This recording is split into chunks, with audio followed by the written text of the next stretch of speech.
Imagine pouring your heart and soul into one of television's most legendary stages, only to step away with a whirlwind of emotions.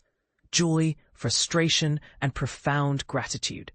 That's the raw reality Heidi Gardner and Nwodim faced after bidding farewell to Saturday Night Live, the iconic NBC sketch comedy show that has launched countless careers and sparked endless debates about fame and creativity. But here's where it gets controversial. They didn't just leave. They revealed the show as a challenging place to thrive in, opening up about the cutthroat competition and personal struggles that often lurk behind the laughter. Intrigued? Let's dive deeper into their heartfelt reflections and explore why this might just challenge what you think about the glitz of late-night TV.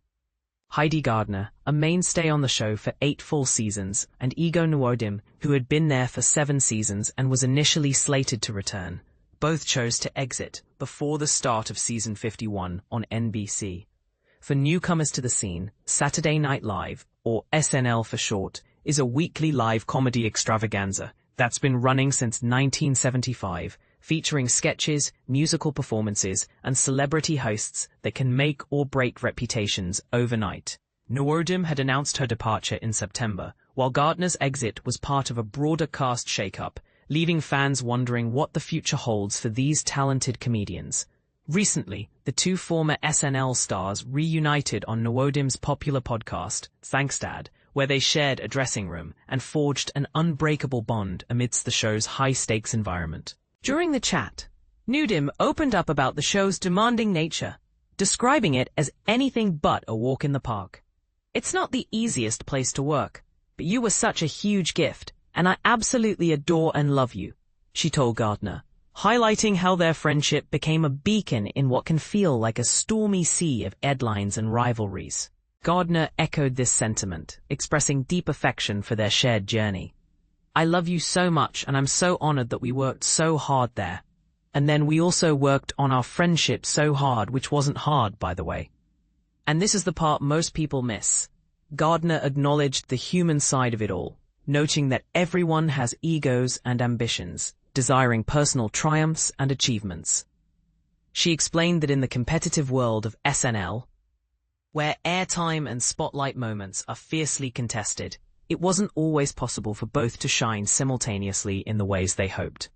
Nwodim chimed in, wishing they could win together to ensure mutual celebrations rather than one-sided disappointments. This idea of collaborative victory versus individual glory is a fascinating lens through which to view team-based creative endeavors. Imagine a sports team where not everyone gets the MVP trophy every game. How does that affect morale? Gardner shared a poignant example from 2024, when Jack Black, whom she admires as a hero, hosted the show, and Nwodim had what she called the moment of the year.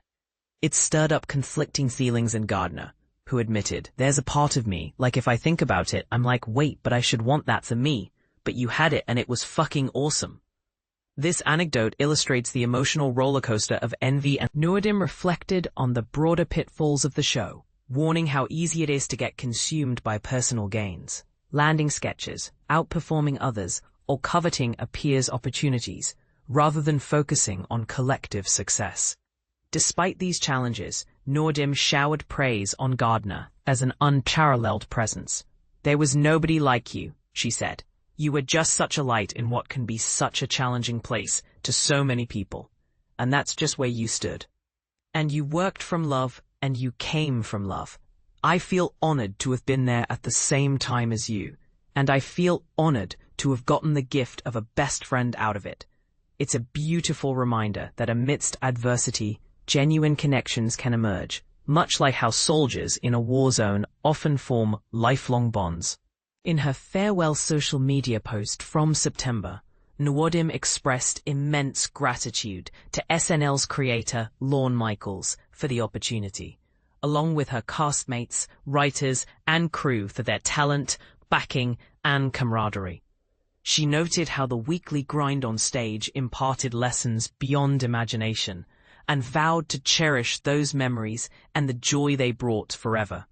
For context, this kind of public send-off is common in Hollywood, serving as a professional courtesy while hinting at future ventures, Nwodim, for instance, has already lined up her next gig on a comedy series, proving that exits can lead to exciting new chapters.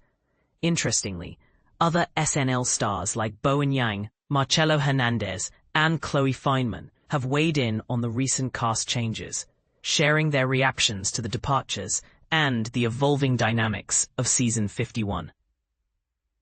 This collective reflection raises questions about whether the show's competitive edge is a necessary evil for innovation or a barrier that stifles creativity. Is SNL too harsh on its performers, fostering division instead of unity? Or does that pressure forge stronger comedians? And what about you? Do you believe the challenges of such high-profile gigs are worth the rewards? Or should shows prioritize mental health more? Share your opinions in the comments. I'd love to hear if you agree, disagree, or have your own SNL stories to tell.